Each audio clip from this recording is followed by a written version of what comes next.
Falar sobre o medo é falar sobre um companheiro conhecido de todos nós, porque não tem quem não tenha, né? O seu companheiro pessoal. Não há nesse mundo um só de nós que não tenha medo de alguma coisa. Porque um medo é uma reação universal. Não importa onde você esteja, não importa que língua você fale. Qualquer tipo de perigo nos traz uma reação de medo, seja ele real ou imaginário.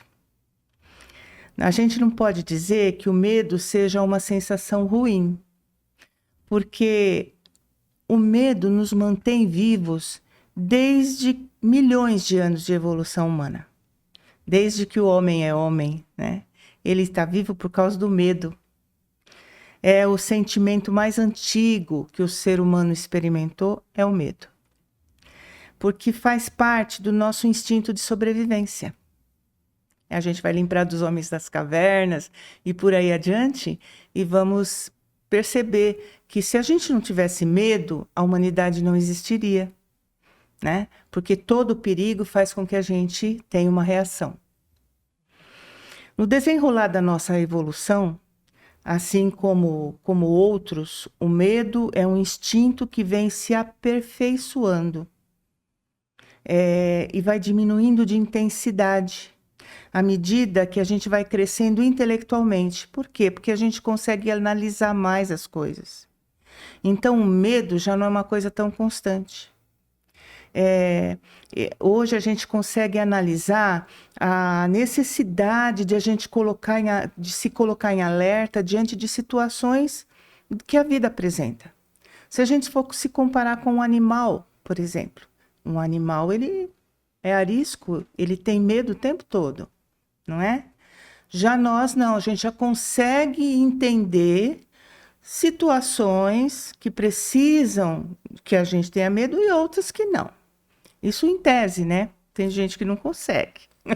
Controlar, né? Isso. Se a gente vai analisar os nossos medos, a gente percebe que são emoções geradas a partir do momento que nós nos sentimos em perigo. E acionamos esse instinto de preservação e de proteção. Pessoas que não têm medo de nada agem muitas vezes de forma imprudente. E eles fazem as coisas não medindo as consequências dos seus atos, né?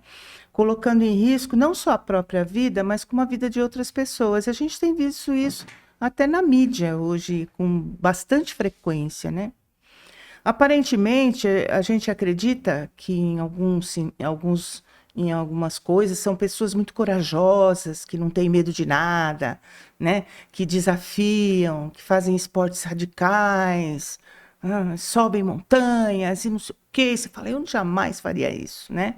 Aparentemente são pessoas muito corajosas. Mas, na realidade, elas são pessoas temerárias, porque elas se viciam na adrenalina. E aí, a secreção exagerada dessa adrenalina traz esse vício, mas traz também danos para a saúde física e para a saúde mental, né? O exagero, tudo que é demais, passa. Agora, a gente tem dois tipos de medo. Medo real e medo imaginário. Deixa eu te perguntar, essas pessoas que se viciam nessa adrenalina, o perigo, qual seria? Do próprio do vício de estar repetindo aqueles atos ou prejudica fisicamente em algumas áreas? Prejudica fisicamente também, porque quando você se vicia na adrenalina, o seu coração, ele vive disparado e emitindo uma quantidade de sangue maior para o corpo todo. Perfeito. Entendeu? E aí você não consegue mais viver a vida de relação com as outras pessoas normal. Porque você sempre vai achar que está faltando alguma coisa. É um vício. É que nem Perfeito. uma droga. Entendeu? Então, essas pessoas, normalmente, elas têm problemas, mesmo que elas não prejudiquem outros, que muitos prejudicam, né? Você pega um carro, o carro é alta velocidade, aquilo você matou alguém. né? Sim. Então, assim, hoje a gente tem visto muito isso. Outras pessoas têm necessidades de esportes radicalíssimos que colocam em risco a vida. E essas pessoas normalmente têm problemas de relacionamento com a família, né? Com a sociedade, porque elas têm essa necessidade é mais forte do que elas. Por quê? Porque se viciaram na adrenalina. Não conseguem ter prazer se não for com a adrenalina no topo. O que você achou desse corte? Coloca aqui nos comentários a sua opinião sobre esse tema.